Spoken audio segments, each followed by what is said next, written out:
स्वागत है आप सबका। आप देख रहे हैं प्रिय रंजन भारती रिपोर्ट्स। मैं प्रिय रंजन भारती। तृणमूल कांग्रेस यानी ममता बनर्जी की पार्टी में टूट लगातार जारी है। उनकी मुश्किलें कम होती हुई दिखाई नहीं दे रही हैं। विधायक तो पहले ही टूट चुके, अब सांसदों की बारी है और सांसदों की तीसरी कड़ी में आज उनके खास सबसे ज़्यादा करीबी सांसद कल्याण बनर्जी ने भी गुरुवार को अपनी नाराज़गी प्रकट कर दी। उन्होंने कहा कि ममता दीदी को तय करना होगा कि वे मेरे साथ हैं या अभिषेक बनर्जी के साथ। अभिषेक बनर्जी को लेकर के लगातार नाराज़गी सांसदों में देखी जा रही है। सीनियर नेताओं का सम्मान करना उन्हें नहीं आता है, ये बात कल्याण बनर्जी ने कही है। वह बहुत ही अहंकारी है, इसी वजह से पार्टी बर्बाद हो रही है।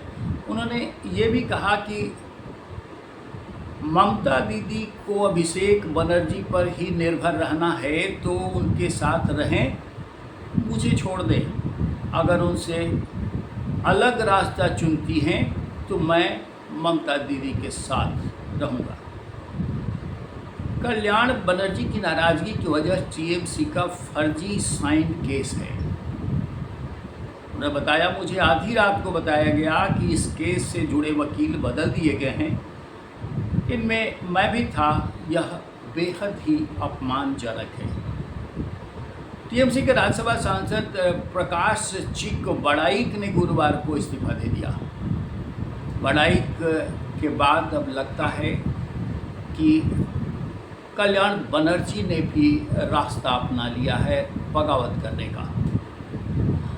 पिछले 4 दिनों में 13 में से 3 राज्यसभा सांसद ममता को छोड़कर जा चुके हैं। 10 जून को सुष्मिता देव ने रिजाइन किया था। अब कल्याण बनर्जी और उसके बाद बड़ाइक, ये सिलसिला थामता हुआ नहीं दिखाई दे रहा है।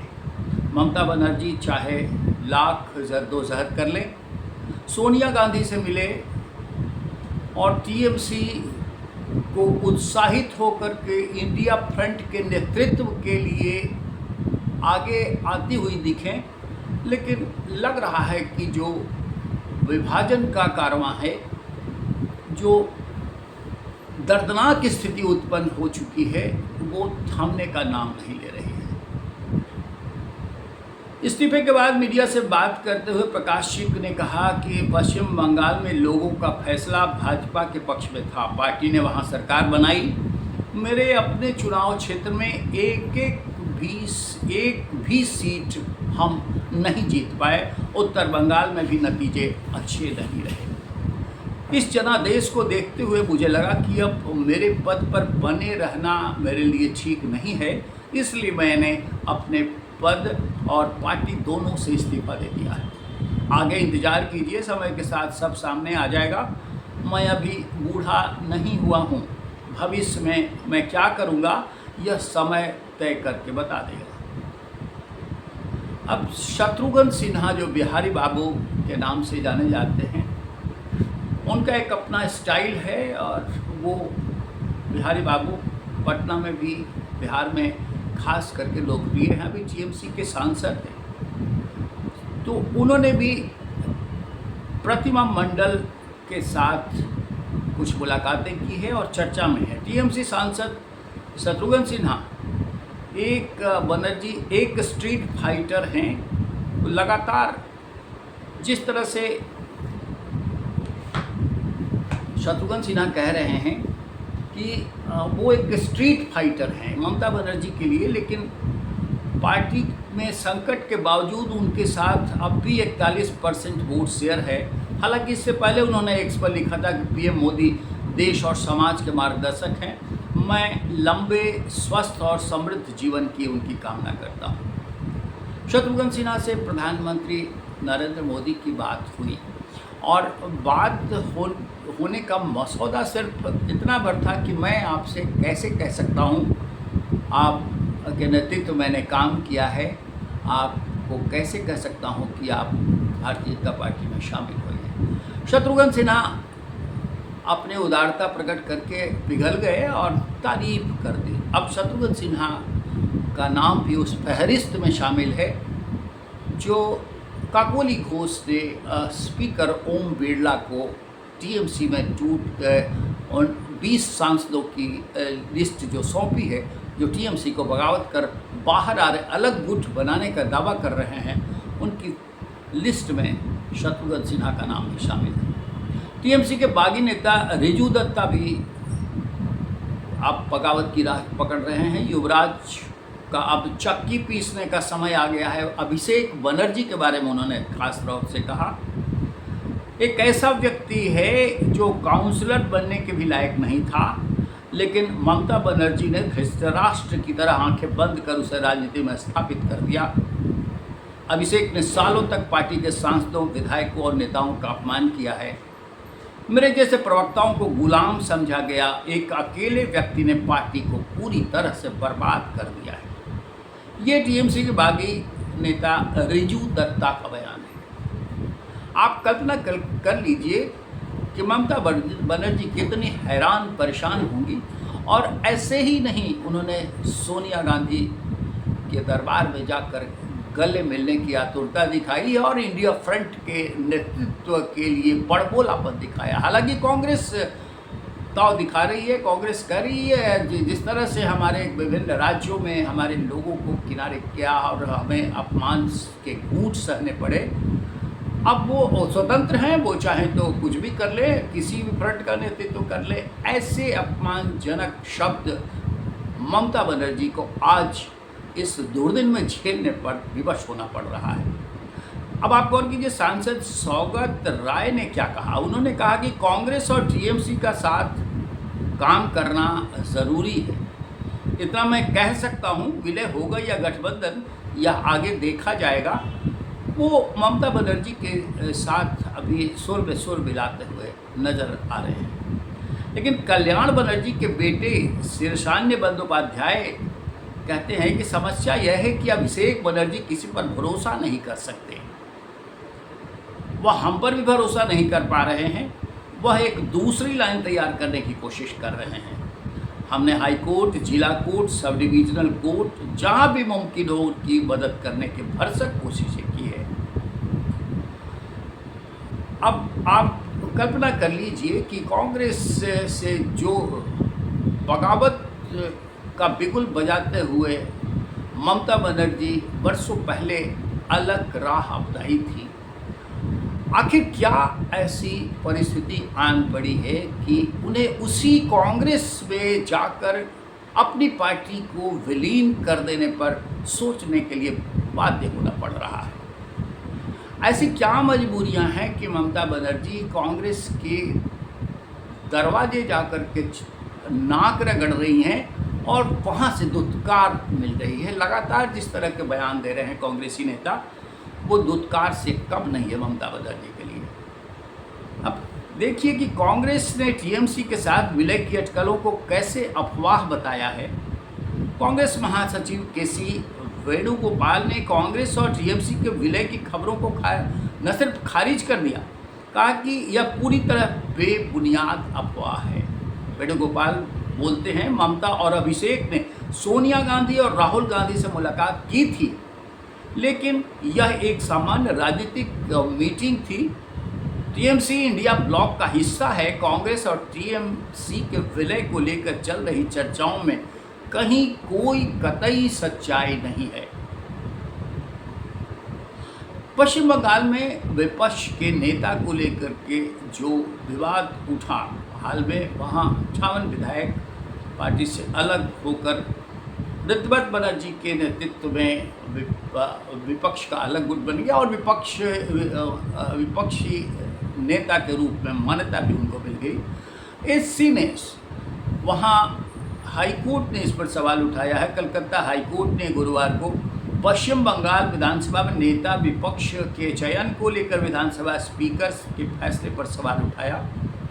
जस्टिस कृष्णा राव ने पूछा कि क्या किसी राजनीतिक दल की मंजूरी के बिना किसी बागी विधायक को ऐसा नेता विपक्ष के रूप में मान्यता दी जा सकती है। कोर्ट टीएमसी की उस याचिका पर सुनवाई कर रहा था जिसमें बागी विधायक ऋतुव्रत बनर्जी को नेता विपक्ष के रूप में मान्यता दिए जाने को चुनौती दी गई है। टीएमसी ने स्पीकर के फैसले पर अंतरिम रोक लगाने की मांग की है, लेकिन कोर्ट ने फिलहाल कोई राहत नहीं दी। मामले की अगली सुनवाई अब 16 जून को होने वाली है। अब लेकिन टीएमसी में जो बगावत है, जिस तरह से विभाजन की प्रक्रिया निरंतर बढ़ती चली जा रही है, उसमें सस्पेंस और जो लिस्ट में नाम है उनको लेकर के जो सस्पेंस है उस पर भी आप जानना चाहेंगे। आपका कौतूहल स्वाभाविक रूप से होगा। तो टीएमसी के बागी 20 सांसदों के नाम अब तक जो सामने नहीं आए हैं, खुल के सब कुछ सामने नहीं आ पाया है, लेकिन सांसद और बागी नेता काकोली घोष ने 8 जून को दावा किया था कि 20 सांसदों ने एनडीए को समर्थन देने का फैसला किया है। स्पीकर ओम बिरला को इनके समर्थन की चिट्ठी दी गई है। इसके बाद काकोली ने कुछ बागी सांसदों के साथ केंद्रीय मंत्री और भाजपा के बंगाल प्रभारी भूपेंद्र यादव से मुलाकात की और बंगाल के मुख्यमंत्री शुभेंदु अधिकारी के साथ भी बैठकें की। इसके बाद 10 जून को एक लिस्ट सामने आई जिसमें सायोनी घोष, यूसुफ पठान और शत्रुघ्न सिन्हा समेत 19 सांसदों के नाम थे। ये वही सायोनी घोष हैं जिन्होंने ममता के लिए क्या नहीं गाया। सभाओं में वो लगातार मक्का मदीना के गीत गा करके लोगों को अपनी तरफ आकर्षित करने का काम करती थी, और वही सायोनी घोष का नाम अब उस फहरिस्त में शामिल है जो ममता का साथ छोड़ करके एनडीए सरकार के पक्ष में संसद में अपना अलग कुछ बनाने का दावा कर रहा है। हालांकि 11 जून को शत्रुघ्न सिन्हा ने कहा है कि वह ममता और टीएमसी के साथ हैं क्योंकि उन्होंने मेरे बुरे वक्त में मेरा साथ दिया था। ये अलग बात है, शत्रुघ्न सिन्हा कह रहे हैं, लेकिन उनकी सूची में नाम है, उस लिस्ट में नाम है, इससे वो इनकार नहीं कर रहे हैं।